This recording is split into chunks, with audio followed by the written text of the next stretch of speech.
Hey, what's up guys? We're back again with an extremely cool Hog Rider deck that I just saw in the top 10 in the world. Rambo pushed up over 269 spots on ladder to number 10 in the world at 7,670 trophies, only using this Hog Rider Elite Barbarians deck. The defensive destruction that you can unleash on any opponent that decides to spam into your Executioner Tornado and high damage of Minion Horde, Goblin Gang, and Elite Barbarians is insane. Especially if your opponent feels like it's a standard Hog Rider Rocket Executioner deck and doesn't account for the possibility of Elite Barbarians or Minion Horde lurking around the corner. Because if your opponent's surprised by the deck and spams into E-Barbs or Minion Horde, they're going to give you a massive positive elixir trade. Even if they feel like they have the right cards to counter you like Wizard or a lot of splash damage, you can freeze them and tear their towers apart. This has to be one of the most forgiving decks in the game. Even when I play terribly, I can still find a way to win. Let's go jump straight into some games and assert dominance. Lots of love to everyone that's using creator code SirTag to support the channel. All right, so jump into the game against Dark Zero. Hopefully it's going to be the darkest hour when the Hog Rider comes through and he has no counter. Please, no Tornado, no E-Barbs, no mini Pekka, nothing. Okay, that's really good. I can actually zap to reset the Inferno Dragon and give him a little bit more grief. That is already 1,500 damage. That's crazy. So he drops 4 elixir, I drop 6, and I have to deal with an Inferno Dragon. If I can deal with this Inferno Dragon, then we're in an amazing spot. Let's go! He zapped it too! That's so awesome, because I think the Inferno Dragon gets pulled back by the Elite Barbarians. If you don't drop the E-Barbs directly at the river, the Inferno Dragon would retarget onto the tower. So make sure that you're dropping your miners, your E-Barbs, or whatever you need to do to pull back the Inferno Dragon directly at the river. It's way better that way. You guys might think I'm crazy for dropping our Executioner instead of a Minion Horde here, but I don't know what the rest of his cards are, and I know that the Executioner is going to protect my Hog Rider for a while. Wait, he might Lava Hound at the river with the Skeleton Dragons. I'd be so fired up to see that. Let's go! He's going to sack the entire tower, and he's going to expect this to just be a simple Hog Rider Executioner deck. Little does he know, we've got the surprise Skill Horde, and even though he had arrows, he wasn't able to get his wits together to arrow in time. And then, you know, he spent many a dime and lost all of his elixir. Absolutely everything. Skeleton Dragons and arrows. So he dropped 7 elixir, I dropped 5 with the Minion Horde, and I got a better trade than him. Even though arrows typically do counter Minion Horde, they don't in that specific situation. Another thing that you guys can do, Zap plus a Tornado is able to completely clean up the Lava Pups. So there's really no way for this man to come back. We have an amazing position where we recycle our Executioner directly into his Lava Hound push. We freeze, we go in for our Zap, and we'll walk away with a win. He actually whipped out something that I wasn't expecting. Barbarians and Balloon at the river. I was ready to cut to the end. I was ready to show you guys that it was too easy, but that was a bit too funny. One other thing that you can do is if they decide to go for a miner on top of your Executioner, the only way that they can get the miner to kill the Executioner is going in for arrows on top of the Goblin Gang. But if they go for arrows on the Goblin Gang, then what you do is you go for the Minion Horde and you make them regret every single one of their life choices.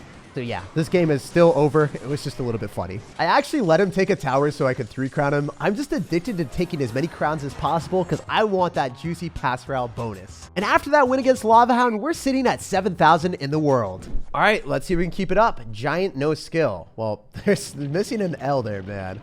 I think he doesn't have the spelling skill. He needs to acquire that. I'm going to go in for a Hog Rider out of the jump, and unfortunately, I think that I need to go for Elite Barbarians early. Or go for an Executioner early because I need to be able to protect them. Okay, fortunately, we're able to get the Goblin Gang down to protect ourselves from the Prince. Oh, wow. Yeah, I was going to say, I have to cycle something in the back, but if I cycle something in the back in the same lane as the Prince and he swerves me and goes the other side, I'm screwed. But I need the Goblin Gang to distract the Prince from getting a charge on top of, you know, our healthy Elite Barbarians that mostly do the damage for us. Okay, so I can Tornado this back, and then I can go in for an Executioner here, and then the Bandit's not going to dash. Actually, the Bandit was just chilling on his side for a while there. Oh, that zap was insane. Oh my gosh. That was quite possibly the best zap that I've done in 6 years of playing Clash Royale. The fact that it held it in place so then the axe was able to execute the rest of the Bandit was brutal for our opponent. He totally deserved a 600 damage dash there, but the Bandit was just stuck in traffic for a while. Remember, our opponent doesn't have a good card cycle. They don't have Mega Knight in cycle, so I think that this is a good time for us to go for the Hog Rider. In fact, I can even go for a freeze if he's not expecting me to do it. So this is one of those things that's really risky and a bit greedy on my end. We'll see if it pays off. I think I have to Minion Horde and, you know, sack my tower, actually. I don't think that was a good decision of the freeze. It was a great tactic, but sometimes when you overcommit against Mega Knight, you're going to face the ramifications. So I totally messed up in that situation, and we'll see if we can bounce back. There is one good thing about it. He did go for bats, and he might have overcommitted. Maybe we're just, like, overcommitting right after each other. I don't know. We'll have to wait and see if we can pull through with the value. The E-barbs are not going to take tower because I think he's going to be able to get a miner or a bandit down. Oh, wait. Wait. No way. He missed the miner, and then he had to go in for a zap. That's insane. Okay, so zap is out of cycle. Maybe we can go for, like, a goblin gang freeze on the other side as soon as we go for the hog rider, because I'm expecting him to go in for Mega Knight on this, and I would love to take his tower on the other side. Okay, I'm going to freeze with the hog rider because I need to. The goblin gang is going to maybe kill the bandit too. Wait. No way. We're getting back in the game. I got completely outplayed because I just didn't know what I was doing, and I massively messed up. But somehow this game is just, like, super just patient. They care about me. The elite barbarians are like, Jake, wear your seatbelt. We're going to keep you in the game and safe no matter what. Okay, we have to go in for a minion horde here, and then if he zaps, we're going to have to go in for zap on his bats, because I think he's going to zap the minion horde. Okay, he's looking like he wants to all in me, so I'm going to freeze here. And then I think with the goblins, we should be able to shut everything else down. I might have to go in for an executioner here as well, so then the bandit doesn't ruin me. The executioner is able to splash onto all the stuff, and we're not going to lose the game yet. That's kind of weird. We totally deserve to lose this one, guys. He's going to Mega Knight, and then I have to minion horde again, and then I won't have much elixir. This is really scuffed. So I might want to go in for the minion horde a little bit later. Oh, this is so bad. I feel very uncomfortable in this position. He knows that I have to zap this as well. He's going to go in for a bandit. I don't have that much elixir. I need to go executioner so then the bandit doesn't dash onto my tower. Oh my goodness. You've played so much better than me, but I think elite barbarians are letting me refuse to lose. Okay, you can prince on top of that, and that would be super sketchy and scary for me. Maybe we can go like minion horde in the middle with a hog rider. I don't know if this is a smart decision. I don't think so. I think I need to save my minion horde to defend. So I'm going to minion horde here again. This time at least I have elite barbarians. We can zap on that, but I think that would be a waste. I don't want to spend any extra elixir unless I need to. I'm going to freeze here. I think we're able to kill everything this time, and then I can elite barbarians in front. Mega Knight's not going to jump. And, oh, I actually said that a little bit too early. I was like, I don't know if that's going to jump or not anymore. At least we're able to kill everything, and then we can go in for a hog rider and a zap. And the hog rider gets a hit. Okay. This game is still coming down to the wire. It's really scuffed because you could bandit right now at any point. I need to make sure that the executioner stops the bandit because the miner isn't going to do more than like 300 damage to me every single time. But the bandit could take me out. Take me out for lunch, breakfast, and dinner. All right, we're going to go for a minion horde again in the back, and we're going to go for Goblin Gang. I think he's going to get geared up for another Mega Knight. I'm getting ready for that. I think that we need to go in for a Hog Rider, and then after the Goblins come down, then we can zap on top of the Spear Goblins. And then maybe go in for a freeze depending on what it's looking like. Wait, the Executioner is able to mutilate the rest of his spam. Like, that is dead for sure. That was such a good play on our end. All right, we can go Goblin Gang again, and then go in for an Executioner, and then Tornado if we absolutely need to, which we do, because the Bandit would dash onto my tower. We can't have that happen. All right. I'm going to let that jump on me because it doesn't matter that much. I'm going to Hog Rider here. We're going to go in for a freeze on top of the Prince. And then I think I can win this game. I don't know if he can stop this. That Hog Rider should do enough damage. The Mega Knight retargeted. Oh my gosh. That was such a clutch zap. We started the game with one of the best zaps of my life, and we ended with a great one too. Sometimes when you mess up and you don't play your best, never count yourself out, because Elite Barbarians freeze always keeps you safe. And after that crazy comeback, now we're 6,700 in the world. So getting into this game against Evan, he is not cycling a single thing. Oh, wow. Right as I say that, he goes graciously and donates 5 elixir into the charity of Elite Barbarians and Executioner Tornado. So typically with this deck, you want to get counter push because your cards are so freaking good on defense. So we should be able to crush that quite quickly. I am going to go in for Elite Barbarians when I get the chance. But first and foremost, I'm going to use my Tornado to make sure that the Mega Minion is going to be in vicinity, and I won't have to worry about that. So the Mega Minion does die. I'm going to go Goblin Gang in the middle as well, because it's going to be able to disperse the amount of damage that he gets with the Electro Wizard. Oh, I thought the Goblin was going to give us 1 stab too. I'm a little bit disappointed by him. If I zap, is that worth it? It does kill the Electro Wizard, but I think it was going to die anyway. Wait. Watch this freeze. I don't think that the Dark Prince got in front of the tower. Oh my gosh. And the Executioner is still alive. There's no way that that's fair, right? There's no universe where that's a cool and unique tactic that opponents want to see. So unfortunately for me, I do have to Tornado this, and I'm going to take a lot of damage from the Prince, but it's not as much damage as we did to him. It is what it is, right? We're still in a sketchy situation because we are playing against double Princes, and he'll likely have multiple ways of removing my Goblin Gang, which will be my best answer to the double Princes that are charging on me. But I think we can figure out a defense because it worked pretty well for us at the start. Okay, I misclicked the Hog Rider. I meant to drop that back into my hand, but the Hog Rider had a mind of its own. It wanted to go in the right-hand side all by itself. I guess it's working, right? We baited out Electro Wizard. Completely calculated. All right, you know what? I'll take that trade because I can ignore the Electro Wizard as long as you don't drop anything with it. And then I can cycle my Elite Barbarians. I was planning on dropping an Executioner here, but that worked out way better. Wow, it's almost as if Clash Royale had parental controls and it knew I was going to do something bad, and it's like, Jake, you're not allowed to do that. You need to be spending your elixir a little bit better. You need to be baiting out your opponent's units. That was really cool that he decided to go for an Electro Wizard there. I thought he was going to all-in me, and I was like, oh, wait, if I don't have my Executioner, I'm kind of screwed. Fortunately, that's not what happened. I'm going to zap that, so then I think the Executioner is able to clean up the Dark Prince with the help of the King Tower, so I'm not going to have to spend anything else.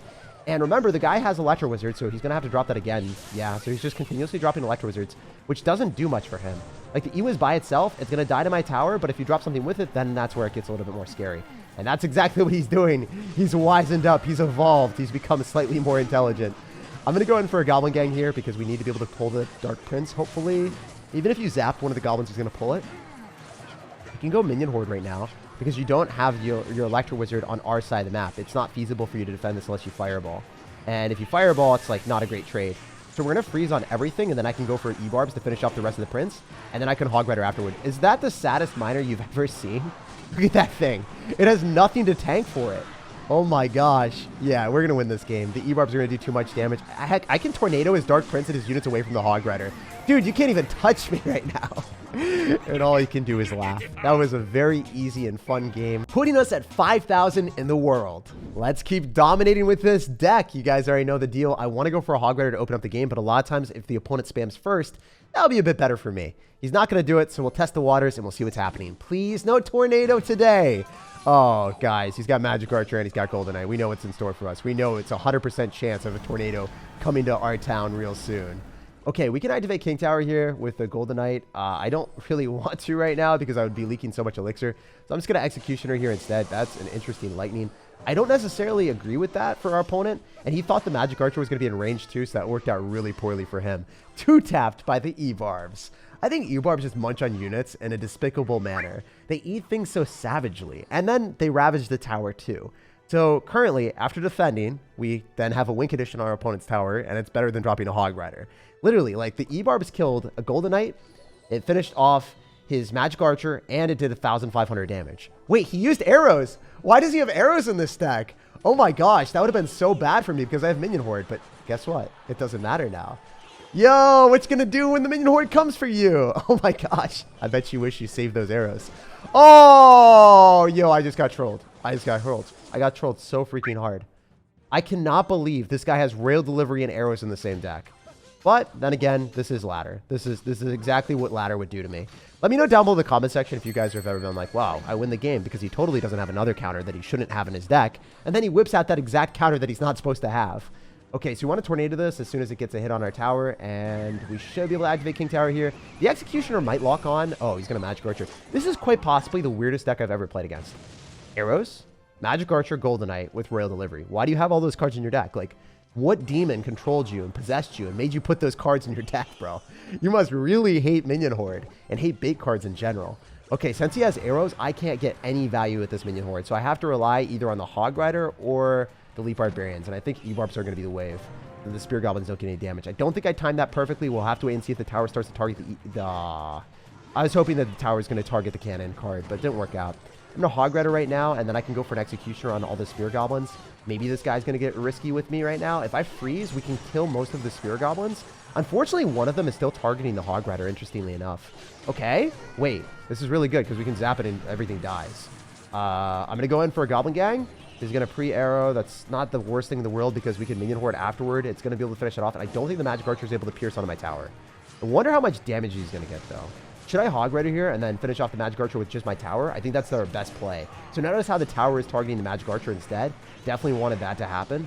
All right, if I go in for an Executioner, that should be able to finish everything off. This game has become extra spicy, and not in the type of way that I can handle it. Oh my gosh. Wait, the Executioner didn't die. No way. This is actually looking a little bit better for us right now. He's going to have to go in for Rail Delivery, so I want to go Goblin Gang afterwards so we can stop that from crossing. And then we can go in for a zap. I don't think that this Hog Rider is going to give us enough damage, but I have to try it anyway. I really need to go battle to the metal. I need to drop everything I can. I'm going to freeze. I can Tornado everything back so the Golden Knight can't attack. One more Hog Rider hit. Let's freaking go. You had Royal Delivery with the building and arrows for our Minion Horde, and it still wasn't enough. Wow, I love Minion Horde Elite Barbarians because this deck is just ludicrously good. And after that win, we are sitting pretty at 4,500 in the world. Go for the Hog Rider if they're not going to cycle anything at all. Just kind of chilling and waiting. If you want to go for a Bandit, I'll apply an opposite lane aggression because you're likely not going to have a Tornado. If you do and you shut me up, I'll be a sad sir. Fortunately, that doesn't happen. Wait, this is a really good start. Somehow, some way, homie dropped 7 elixir and still took 1,300 damage. That's absurd to see. The E-Barbs are able to one-tap the Electro Wizard, and then we're going to get a lot of damage from the other side, too. If I had Tornado, I might whisk the Magic Archer into that, but obviously, if there's a chance that he's going to go in for, you know, a Battle Ram to go kite at the other side, I don't have that luxury. Unfortunately, the Barbarians are also going to connect to the Executioner and the Tower there. It is what it is. I can't do much about the Magic Archer right now. I could zap it, but just don't feel like it's necessary since we have similar damage on both sides. Yo, a lot of you guys know this, but it's really important to do. You want a Tornado as the Bandit's about to connect to the tower, so that it doesn't get the second hit on the tower. If you do it a little bit later, it'll get the dash and the hit. But if you drop it at the timing that I did, it only gets the dash and nothing else. So I'm expecting him to go in for an Electro Wizard here, so I want to go Minion Horde and I want to make a prediction. No! Wow. That's my bad. That's so bad for me. I tried to make a good play and it didn't work out my way.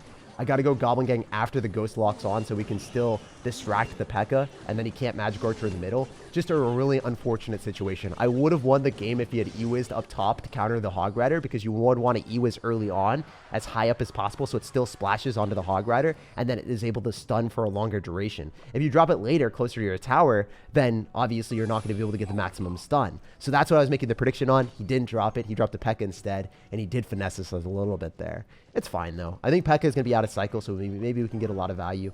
I'm going to go in for E-Barbs to fully counter the Bandit. I wonder if the Magic Archer locks on my tower. It doesn't. Let's go. That's great. That's really, really great. I can Hog Rider here as well since the E-Barbs are still alive, and I can freeze on top of his Pekka. He has to drop the Pekka here, but the E-Barbs are going to do a ton of damage to the Pekka, maybe even completely kill it. Yeah, I don't think that the Pekka is getting out of this one alive, guys. There's no doubt that the Pekka is going to die on our opponent's side of the map. That is nasty. That is disgusting. And we killed the E-Wiz too. Oh, man. Yeah, he is not happy. He is really laughing out of anger at this point. Okay, so I can go Goblin Gang here to fully counter the Bandit. That's another good trade for us. I think if I go in for a Hog Rider right now and they go in for a Pekka, they probably won't be able to counter this, so I'm going to freeze early.